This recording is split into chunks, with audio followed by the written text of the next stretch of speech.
What if I told you that within every man and woman lies a hidden force, a deeply powerful energy that shapes your relationships, your creativity, and even your sense of self?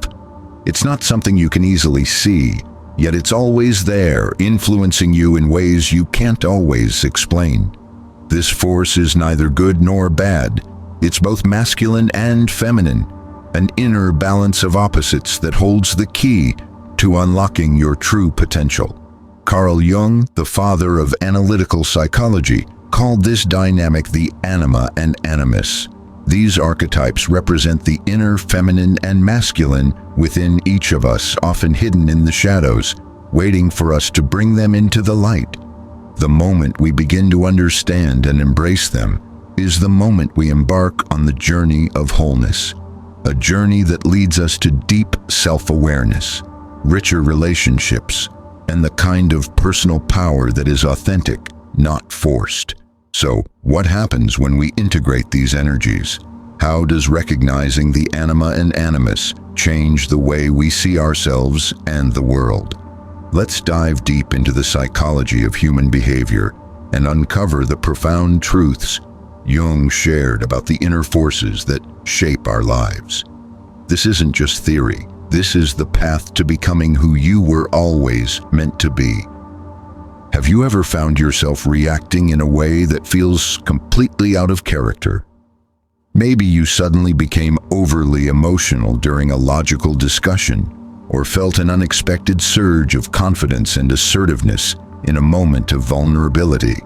According to Carl Jung, these experiences aren't random. They're glimpses of deeper forces within your psyche. Jung believed that every human being carries both masculine and feminine psychological qualities, regardless of their biological sex. These inner forces, called the Anima and Animus, are ancient universal patterns rooted in the collective unconscious. This idea can seem mysterious at first, but when you really begin to observe yourself, your dreams, relationships, sudden emotional shifts, you start to sense that you're not one solid personality. You're a complex inner world, and somewhere in that world lives your opposite self, the feminine within the man and the masculine within the woman. The journey of discovering and integrating these inner parts is not only fascinating, it's essential for achieving psychological balance and personal growth. Jung's theory challenges the black and white way society often views gender and identity. Instead of limiting us to roles or behaviors based on outer appearances, he invites us to explore the full spectrum of human potential inside of us. A man isn't complete until he embraces the intuitive, emotional, and creative elements of his psyche, his anima, and a woman isn't fully whole until she acknowledges her inner logic, strength, and direction, her animus. But why do these inner figures even exist? Jung argued that they are archetypes, which are like inherited psychological blueprints. They're not memories or learned traits. They're deeper than that. Archetypes are part of what Jung called the collective unconscious, a level of the mind we all share as humans. The Anima and Animus are among the most powerful of these archetypes because they influence how we relate to the opposite sex, how we love, how we express ourselves, and even how we dream. For example, have you ever fallen in love with someone who seemed to reflect your deepest ideals, almost like they stepped out of a dream? That experience might have more to do with your anima or animus than with the actual person. Jung believed we often project our inner opposite onto others without realizing it. We see in them what we unconsciously long to integrate within ourselves. This is why some relationships feel like destiny. They're really mirrors of our inner world. But Jung didn't present these ideas just to explain romance or behavior. His real focus was transformation. The goal is not to repress these inner parts, but to understand and integrate them. Only then can we move toward what Jung called individuation, the process of becoming our truest, most complete self. This isn't a quick or easy process. Meeting your anima or animus can be disturbing. You may be challenged by feelings, urges, or ideas that go against your usual self-image. But this is where true psychological growth begins. It's in the tension between opposites that new consciousness is born. Instead of rejecting what feels foreign within you, Jung encourages you to explore it, to listen, to reflect, and over time to build a dialogue with these inner figures. In today's world, where gender roles are being questioned and redefined, Jung's theory of the anima and animus feels more relevant than ever. It gives us a language to understand the fluidity of identity, not just in terms of social roles, but in terms of our inner lives. We are not either or, we are both and. Within every man is a woman, within every woman is a man. And when we learn to live in harmony with these hidden voices, we step into a deeper version of ourselves, more balanced, more whole, more real. So as we begin this journey into Jung's world of inner archetypes, keep an open mind. You may discover that the parts of yourself you've ignored or misunderstood are actually keys to your greatest growth. The anima and animus are not just theories, they are living energies inside of you, waiting to be known. And through knowing them, you come closer to knowing yourself. Carl Gustav Jung was not just a psychologist. He was a visionary who dared to explore the darkest and most mysterious corners of the human soul. Born in Switzerland in 1875, Jung started his career as a student of Sigmund Freud, the founder of psychoanalysis. But while Freud focused on the role of unconscious desires, especially those rooted in childhood and sexuality, Jung took a different path.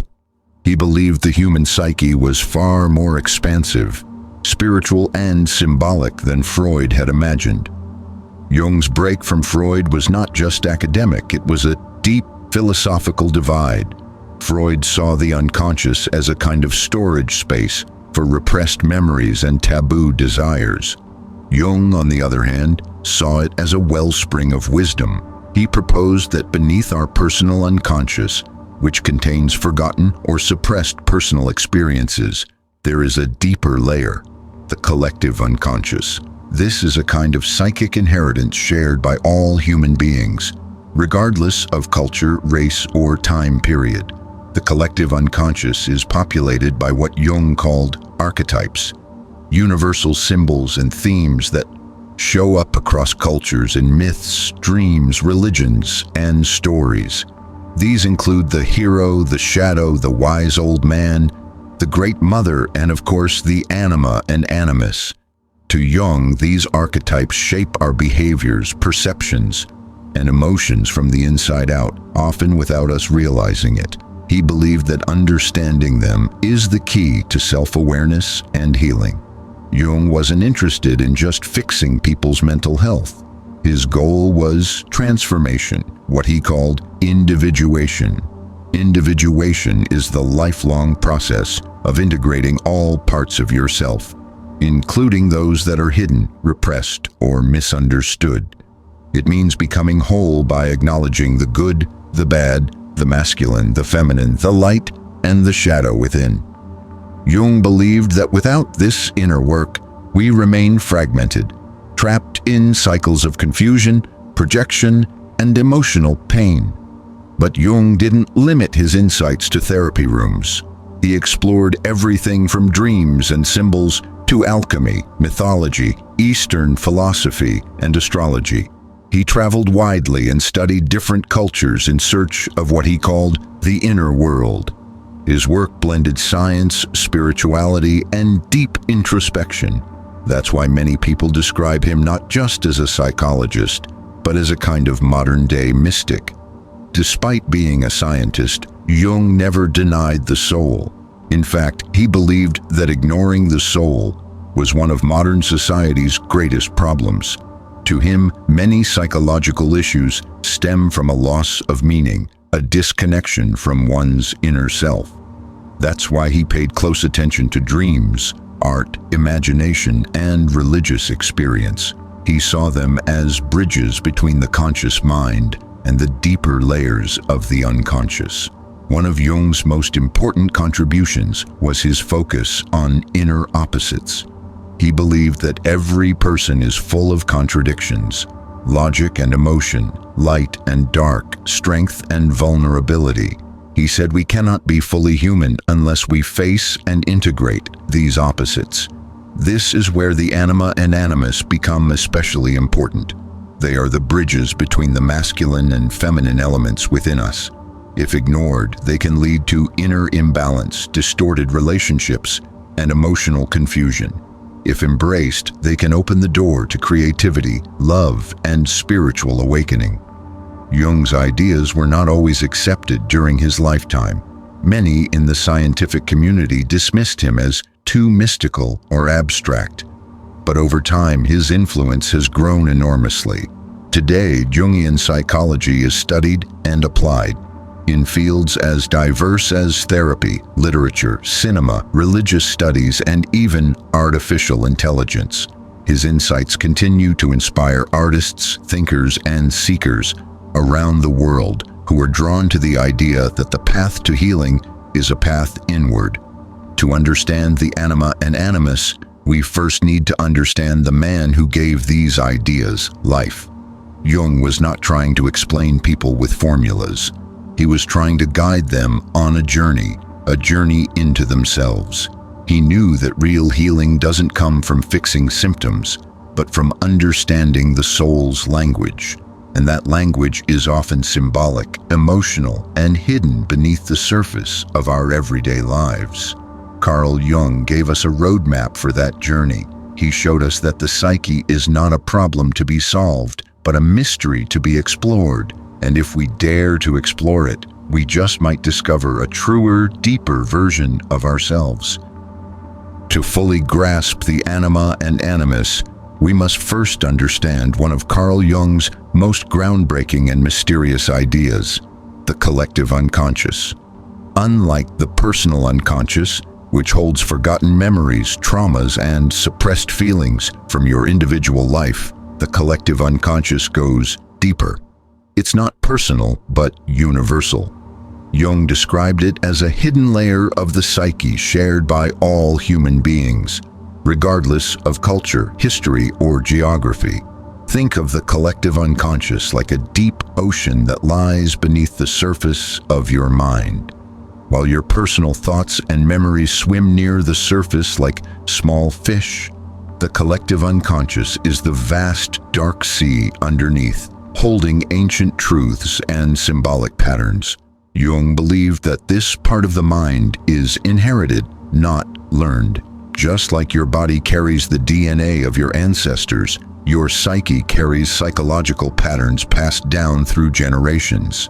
These patterns are called archetypes. Archetypes are not images, but energies, deep structures of experience that shape how we see the world and act in it. They're like templates for human behavior and emotion. You can't see an archetype directly, but you can see its effects in myths, religions, dreams, art, and even in modern movies and stories. For example, the hero's journey, the wise mentor, the trickster, the nurturing mother. These are archetypal themes. They exist across cultures and time periods because they arise from the same inner source. Among the most powerful of these archetypes are the Anima and Animus, the feminine side of a man's psyche and the masculine side of a woman's psyche. Jung said these figures don't come from our personal experience with men or women, but from the collective unconscious. That means even if a boy is raised without a mother, he will still carry an image of the feminine within him, shaped by this deeper collective level of the mind. The same is true for a woman and her inner masculine. But how do we access the collective unconscious? According to Jung, it often speaks to us through dreams, symbols, fantasies, and emotional reactions that seem to come out of nowhere. For instance, if you dream of a mysterious woman who appears wise, emotional, or alluring, she might not be just a dream character. She could be your anima, a symbol emerging from the collective unconscious to guide or challenge you. The same goes for a woman dreaming of a powerful, authoritative male figure. This could be her animus speaking. Jung observed that when people are disconnected from the collective unconscious, they often feel lost, anxious, or empty. That's because they've lost touch with something essential, the symbolic life. Modern life tends to focus only on logic, productivity, and external success. But Jung reminded us that the soul speaks in images, feelings, and archetypes. If we ignore that language, we become psychologically unbalanced. But when we reconnect with it through self-reflection, creativity, and inner work, we find deeper meaning and direction. Another important point Jung made is that the collective unconscious isn't just about individual healing, it's also about collective understanding. The same archetypes appear in cultures across the world because we all share the same psychic roots. This is why a Native American myth, a Hindu god, and a Disney movie might all express the same inner truth in different forms. They are all touching the same invisible source. So when Jung talks about the Anima and Animus, he's not just offering personality tips or romantic advice. He's pointing us to something deeper, the universal forces within us that influence how we think, feel, and relate to others. These forces live in the collective unconscious, shaping our identities from the inside out. But here's the challenge. The collective unconscious isn't always easy to face. It contains not only wisdom, but also mystery and contradiction. It can be enlightening, but also overwhelming. That's why Jung emphasized the importance of conscious integration. When an archetype rises from the unconscious, we shouldn't let it take over. Instead, we should reflect on it, learn from it, and slowly bring it into balance with our conscious self. Understanding the collective unconscious is like being given a map to a hidden world inside you. It's not always logical or comfortable, but it's real, and it has the power to transform your life. The Anima and Animus are two of the most important guides on that inner journey. They come from the deep collective ocean of the human psyche, and they offer not just insight, but the potential for true psychological wholeness. Carl Jung's concept of the Anima and Animus emerged from his deep exploration of the human psyche and the collective unconscious. He observed that within every man there exists a hidden feminine image, what he called the anima, and within every woman a hidden masculine counterpart, the animus. These inner figures are not shaped merely by our relationships with real men or women, but by timeless, universal archetypes that live within the collective unconscious. They are born not from experience alone, but from the very structure of the human mind. Jung came to understand that no person is purely masculine or purely feminine in a psychological sense. Each of us carries elements of both within. This dual nature is not a flaw, but a reflection of our psychological potential. Masculinity and femininity, as Jung saw them, were not rigid gender roles, but symbolic energies that express themselves through our thoughts, feelings, behaviors, and dreams. So where do these inner opposites come from? In Jung's theory, the psyche naturally develops by forming contrasts. From childhood, we begin to shape our identity around what society, family, and culture expect from our biological sex. A boy is encouraged to be strong, logical, independent. A girl is guided to be nurturing, emotional, and gentle. As we form our conscious identity, what Jung called the persona, we push aside qualities that don't fit this mold. These rejected traits don't disappear. Instead, they sink into the unconscious, becoming part of our shadow, and more specifically, part of the anima or animus. For a man, the anima contains all the traits that society discouraged him from expressing: vulnerability, empathy, sensitivity, creativity, and intuition. For a woman, the animus holds qualities like assertiveness, analytical thinking, independence, and inner strength. These qualities are not foreign, they are deeply human. But because they were not accepted by the outer world, they became internalized, mythologized, and given symbolic form. In myths and stories throughout time, the anima appears as mysterious women, goddesses, witches, muses, or soulmates who enchant, guide, or test the hero. The animus appears as wise kings, warriors, judges, or even trickster figures who challenge or direct the heroine. These aren't just fantasy characters, they are reflections of our inner dynamics. When Jung studied dreams and cultural myths, he saw these figures again and again. That's when he realized they were not just symbols, but living energies within us. Jung emphasized that the anima and animus are not static. They evolve as we grow. In early life, the anima or animus might appear in extreme or idealized forms, like romantic fantasies, unrealistic expectations, or emotional extremes. But as we mature and do inner work, these archetypes become more balanced and helpful. Instead of dominating us, they begin to support us. The anima becomes a guide to creativity, emotional wisdom, and connection with the inner world. The animus becomes a source of strength, clarity, and purpose. This transformation doesn't happen automatically. It requires awareness.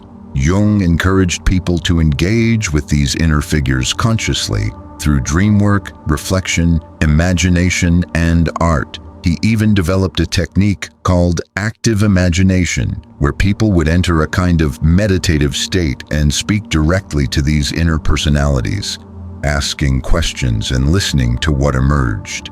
The goal wasn't to escape reality, but to integrate these energies into everyday life. When we ignore or repress the anima or animus, problems arise. A man might become overly rational and emotionally disconnected, projecting his unmet need for feeling and connection onto the women in his life. A woman might become emotionally overwhelmed or trapped in indecision, projecting her need for strength and direction onto the men she loves. These inner imbalances can distort relationships, affect self-esteem, and limit personal growth. But when we begin to recognize and integrate the anima or animus, we unlock new dimensions of ourselves. We gain access to hidden talents, insights, and emotions. We become more balanced, more creative, more whole.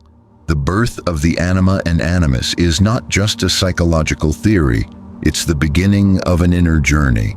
A journey toward embracing the full spectrum of who we are, not just the parts we show the world, but the deeper, richer self that waits within. Jung gave us the tools to make this journey. He taught that within every man is a hidden woman, and within every woman a hidden man, not as opposites in conflict, but as partners in the dance of the soul. Their presence is not a flaw, but a gift, a call to wholeness, a path to self-discovery. In Jungian psychology, the anima is the feminine side of a man's psyche, a mysterious, emotional, and often misunderstood presence that influences how he feels, dreams, and relates to others. Though it lives deep in the unconscious, the anima has a powerful impact on a man's emotional world, his romantic relationships, his creativity, and even his spiritual life. To understand the anima is to understand a vital part of what makes a man whole. From early childhood, boys are often taught to suppress traits considered feminine: sensitivity, empathy, intuition, and emotional vulnerability. They are expected to be strong, rational, and controlled. As a result, many of these more emotional and instinctive traits are pushed into the unconscious, but they don't vanish. Instead, they become personified in the psyche as the anima, a symbolic figure representing everything he was taught not to express. Jung believed that unless a man becomes aware of this inner feminine aspect, he will remain emotionally imbalanced, cut off from half of his true nature.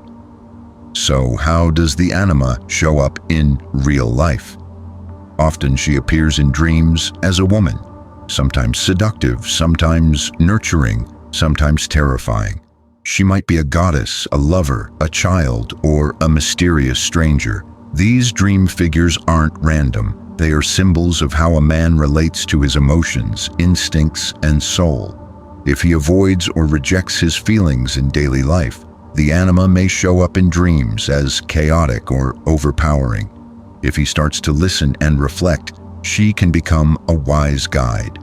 The anima also strongly affects a man's romantic relationships. Jung said that men often project their anima onto women, especially in early relationships.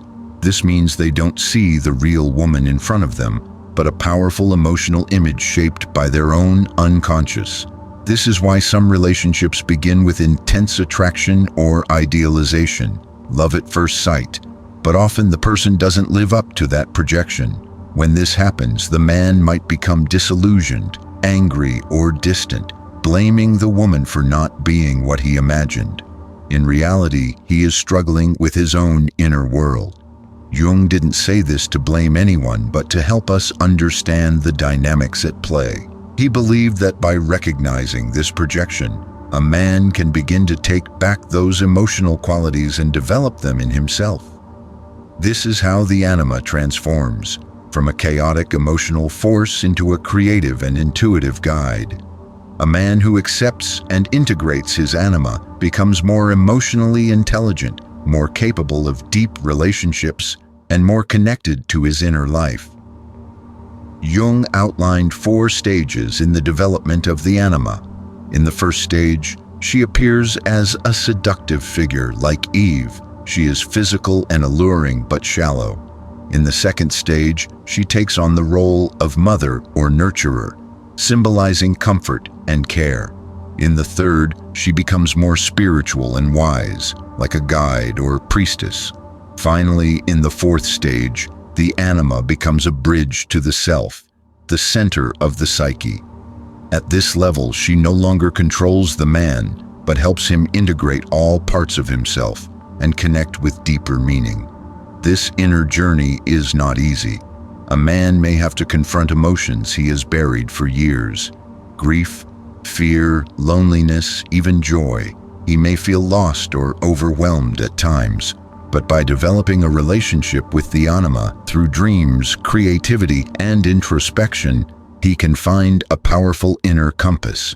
The anima becomes not just a symbol of emotion, but a living force that brings depth, imagination, and soul into his life.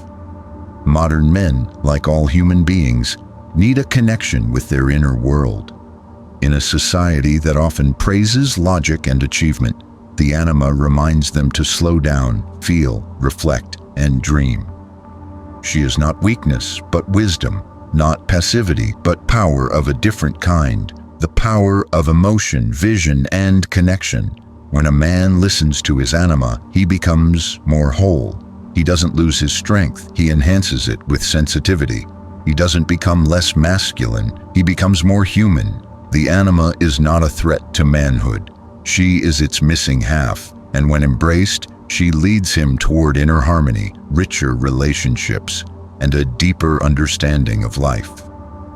Just as the anima represents the feminine energy within a man, Carl Jung introduced the animus as the masculine counterpart within a woman's psyche. The animus is not a reflection of external men she knows, her father, brothers, or partners, but rather a symbolic inner figure formed by collective masculine traits.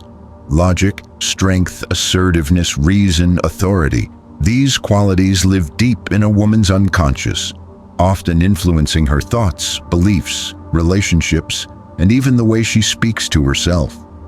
In Jung's time, and still today in many societies, women were encouraged to develop their emotional and nurturing sides, while discouraged from expressing ambition, independence, and rational authority. These repressed traits didn't vanish, they were projected inward and personified as the animus. He becomes the voice in her head, shaping how she relates to herself, her dreams, and the world around her. The animus can appear in dreams, fantasies, or creative visions as a man or group of men. sometimes noble and helpful, other times cold, judgmental, or even aggressive. These symbolic figures reveal how she is relating to her own inner strength. When the animus is undeveloped or unconscious, he may appear as a harsh critic. For example, a woman might feel plagued by inner voices telling her she's not smart enough, not strong enough, or too emotional to succeed. This isn't coming from outside. It's the distorted form of her own animus, acting more like an inner tyrant than an inner guide. Jung described the animus as progressing through 4 main stages of development. In the first stage, he appears as a man of mere physical power, someone controlling or domineering. In the second stage, he becomes the romantic lover or action hero, strong, charming, but still externalized. In the third stage, he takes the role of a wise professor or thinker, symbolizing the development of mental clarity and logic. Finally, in the fourth and highest stage, the animus becomes a spiritual guide, a mediator to the self, helping the woman connect with her inner truth and purpose. This journey from unconscious projection to conscious integration is vital. Early in life, a woman may project her animus onto men around her, seeing them as saviors, teachers, or authority figures. She may over-idealize romantic partners, expecting them to be everything she subconsciously believes she lacks. But with maturity and inner work, these projections fall away. She begins to see men more clearly, not as carriers of her inner world, but as equals. At the same time, she retrieves those projected qualities, courage, reason, independence, and starts to develop them in herself. When the animus is integrated, he becomes a powerful ally. Instead of criticizing, he offers structure to her thoughts. Instead of dominating, he encourages confidence. Instead of distracting her with fantasies or external approval, he helps her focus on her own voice, her inner truth.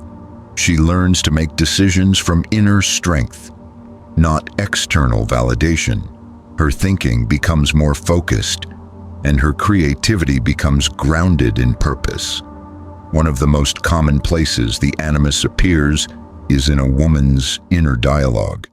Have you ever noticed the voice that pushes you to be better? The one that analyzes, critiques, or questions your direction?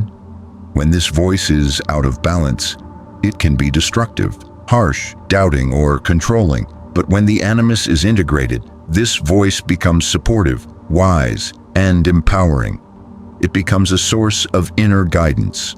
Jung believed that for a woman to become whole, she must face and embrace the animus. She must stop fearing her strength and intelligence. She must reclaim the parts of herself society told her were too much or unfeminine. Doing this doesn't make her less emotional. It makes her more complete. She gains the ability to balance feeling with thought, passion with purpose. The animus also plays a vital role in a woman's spiritual development. In its highest form, it leads her beyond ego, beyond fear, into a space of deep inner knowing. Many women experience this as an awakening, the realization that the wisdom and strength they longed for outside has always been within. Carl Jung gave women a profound gift with the concept of the animus. He showed that feminine identity is not limited to gentleness or emotion. It is vast, dynamic, and filled with potential. The animus is not a threat to femininity. He is its partner. And when this inner masculine force is acknowledged and embraced, a woman becomes truly powerful. Not in the way the world defines power, but in the way the soul recognizes wholeness.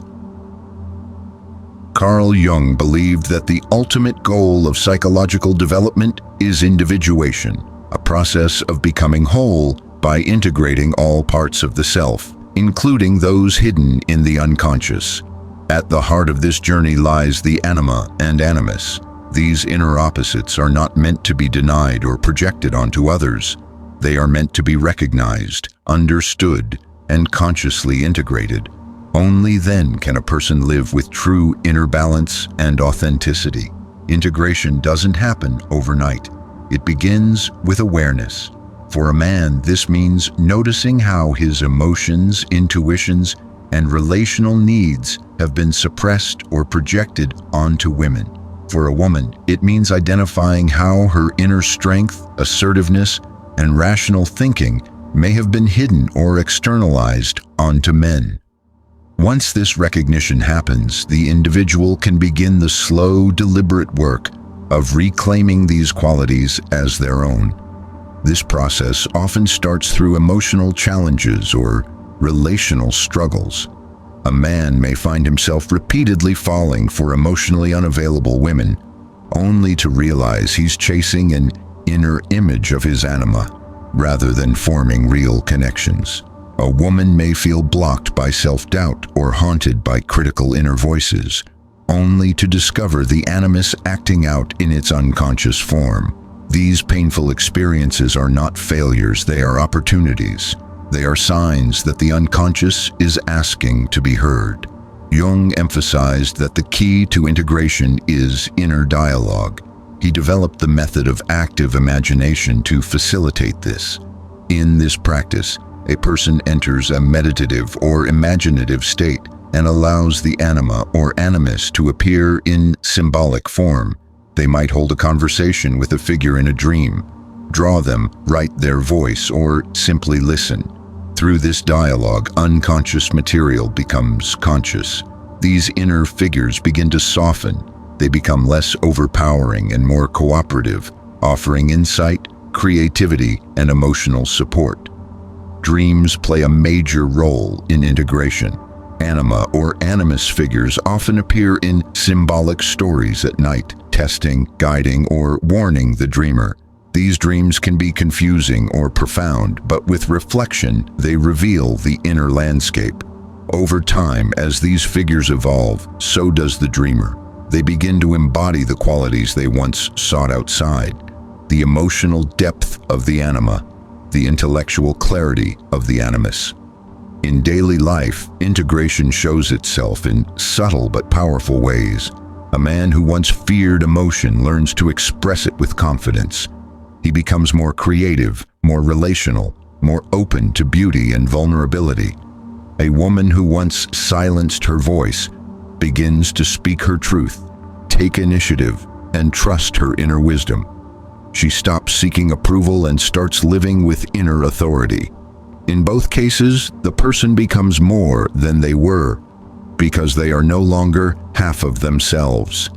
This integration also transforms relationships. No longer do we demand others complete us. We stop projecting ideal lovers or enemies onto partners and begin to love more realistically and maturely. Relationships become partnerships between whole individuals, not unconscious attempts to fill internal gaps. This doesn't mean perfection, it means presence. We meet others with more awareness, more depth, and more honesty. But integration is not a final destination, it's a lifelong journey. As we grow, new aspects of the anima or animus emerge. They challenge us to deepen our understanding and expand our identity. The path is ongoing, but with each step, we come closer to the self, the central, balanced core of the psyche. Jung described the self as the union of opposites, the place where masculine and feminine, conscious and unconscious, meet in harmony. Ultimately, integrating the anima and animus is not about becoming someone new. It's about becoming more fully yourself. The parts you once feared, ignored, or denied are not flaws. They are pieces of your soul waiting to be claimed. When you bring them into the light, you don't just heal, you evolve. You become more creative, more resilient, more alive. And in doing so, you walk the path Jung envisioned. The path toward psychological wholeness, spiritual growth, and a life rooted in inner truth. In Jungian psychology, the integration of anima and animus is not an isolated task. It's deeply connected to a broader inner journey involving the shadow, the soul, and the self. To understand our inner feminine and masculine, is to enter a deeper relationship with the very core of our being, where light and darkness meet, and where the path to wholeness begins. The shadow is the first gate. It represents all the parts of ourselves we deny, reject, or hide. Our fears, desires, instincts, and emotions that don't align with the persona we show the world. It's not just negative traits. Sometimes it includes talents, gifts, and longings that were never allowed expression. Before we can truly encounter the anima or animus, we must face the shadow. Why? Because these inner figures often hide behind it. The anima may be buried under years of emotional suppression. The animus might be masked by self-doubt or shame around ambition. Jung taught that facing the shadow is painful but essential. It forces us to confront the parts of ourselves we were taught to fear or feel ashamed of. But when we do this honestly, we begin to recover energy. We find vitality in the very things we once feared. The shadow becomes less of a monster and more of a mirror, showing us what we've avoided but need in order to grow. Once the shadow is acknowledged, the anima or animus emerges more clearly. This encounter is profound because these archetypes do more than represent emotional or rational traits. They are the bridge to the soul. Jung often described the anima for men and the animus for women as mediators between the ego and the self. They are messengers from the deeper layers of the psyche, connecting our conscious mind to the mystery of our inner world. For many, this encounter can be spiritual. The anima may lead a man to discover art, beauty, emotional depth, or a connection to nature he had long buried. The animus may push a woman to write, build, speak, or lead with a force she never knew she possessed. These are not just psychological functions, they are soul expressions. They awaken a part of us that has purpose, vision, and passion. But this path is not linear. There are moments of confusion, resistance, and even despair. Integrating these forces means changing the way we relate to the world, and that can be unsettling. Jung said that the soul demands sacrifice, not of joy but of illusion. We must give up our fantasies about who we think we are in order to meet the deeper truth of who we really are. That's not easy, but it's liberating. Along this journey, dreams, symbols, and synchronicities often appear as signposts. A recurring dream image, a strong emotional reaction, or even a piece of art or music can trigger a moment of insight. These are not random. They are the soul's way of speaking, reminding us that we are part of something greater, that our inner world is alive and meaningful. Eventually, as the shadow, anima, and animus are integrated, we approach the center of Jung's model, the self. The self is not the ego, it is the totality of the psyche, both conscious and unconscious, light and dark, masculine and feminine. It's the wholeness we sense deep within us, the calm center that remains steady, even in chaos. It's our inner guide, our source of wisdom and peace. Living from the self means living with balance. It means being emotionally connected but not overwhelmed, rational but not rigid, strong but also soft. It means no longer seeking completion outside ourselves, but finding it within. We stop dividing the world into opposites and start seeing how everything is connected. Masculine and feminine are not enemies, they are dance partners. Logic and emotion, strength and vulnerability, they all belong. This is the path Jung laid before us, not just a theory, but a living, breathing invitation to inner transformation. It's a path that asks for courage, honesty, and deep reflection, but it offers something rare in return, a chance to know ourselves fully, to reclaim all that we are, and to live from the wholeness that is our birthright. The soul is not somewhere far away. It is here within you, waiting to be seen. And when you walk the path with open eyes and an open heart, you don't just change yourself, you change the world around you, one conscious step at a time.